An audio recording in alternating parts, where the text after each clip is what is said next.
Le-am sfătuit pe fete să mai sară pe fereastră uneori. Mi-aș dori foarte mult ca sfatul ăsta al meu dat în glumă să nu fie luat ad literam și nici prea în serios.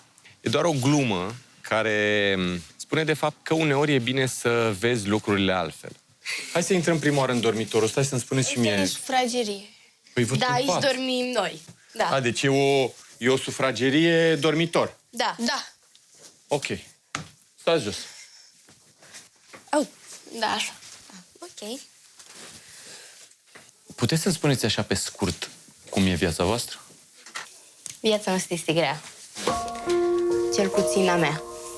Dar ce s-a întâmplat de fapt?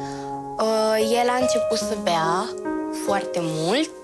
Într-o seară, când am venit de la țară, am vrut să mănânc niște cozonac și am făcut firmituri. Și atunci el s-a supărat pe mine că nu am strâns și m-a luat de codițe, că atunci aveam codițe, și m-a dat de gresie cu capul. Și după aceea am fost la spital. Atât de tare te-a lovit. Da. Și ăla a fost un punct în care tu simți că relația cu tatăl tău a început să se... Da. Mi-am dat seama însă că am intrat în teren pe care nu-l cunosc și că e foarte posibil ca, dacă voi continua aceste discuții, să fac mai mult rău decât bine. Andrei? Da? Poți să te întreb ceva? Da, sigur. Scuze puțin. Da. Ia zi. Oh.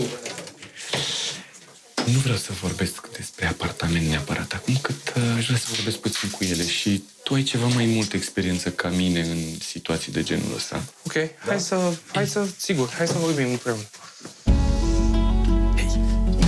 Bună! Cunoștința am făcut deja. Da. Cum o cheamă? Andrei. Văd că nu aveți apartamentul izolat. Nimic. Nu e frig iarna? E foarte frig. De dormit, dorm cu mine într-o cameră, avem 2 paturi.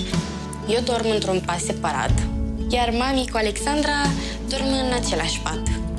Uite acum, văd ce mică e bucătăria. Putem să renunțăm la ușă. Da, da. Îmi plac florile. Dar Centrală termică nu aveți, nu? Nu am avut. Dar nevoie n-ați avea? Ba da, cum să nu, nevoie aș avea. Aici ce este? Dormitorul. Dormitorul. Deci nu e frig? E foarte frig. Mamă, că e fix pe colț. Da, Pe și fără izolație? Da, fără izolație e foarte frig. Și aici dormiți dumneavoastră cu fetele, nu? Nu, în sufragerie am dormit, că am zis că e mai spațios, e mai mare puțin. Bună din nou! Ce faci, Andrei? Bine, le interoghez pe fete. Da? Da, cu ghilimelele de rigoare, nu interogăm pe nimeni. Că am vorbit cu mami și am zis să vedem și noi un pic apartamentul. Aici, practic, este sufrageria, care are balcon. Da. Casa este foarte mică. Nu știu unde punem un loc de luat masa. Nu știu cum fetele vor avea și zonă de dormit și zonă de studiu. Cum punem mașina de spălat rufe, unde vine frigiderul. Bun, hai să vedem. Avem aici încă un hol micuț. Și acolo cred că e baia, nu? Și aici... Nu, aici ce? E o ușă care duce spre sufragerie, dar e... Ați zidit-o, practic. Da. Bun, așa, și asta este baia. Care probabil că este la fel de mică, nu? Da, e baia clasică. Îți plac ție, Cristina, cu băile mici, așa le scoți maxim de bine. Voi dormiți acolo? Sau Da, cine? toate 3 dormim acolo, pentru că aici este destul de frig. Voi ați vrea să dormiți aici sau în camera cealaltă, care e și mai mare? În camera cealaltă, că e mai mare. Ele sunt zânele bune.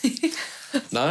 Ziceți-le ce... Dacă ele au niște baghete... Este ziua în care dorințele se împlinesc. Da, fac ping și o să fie așa.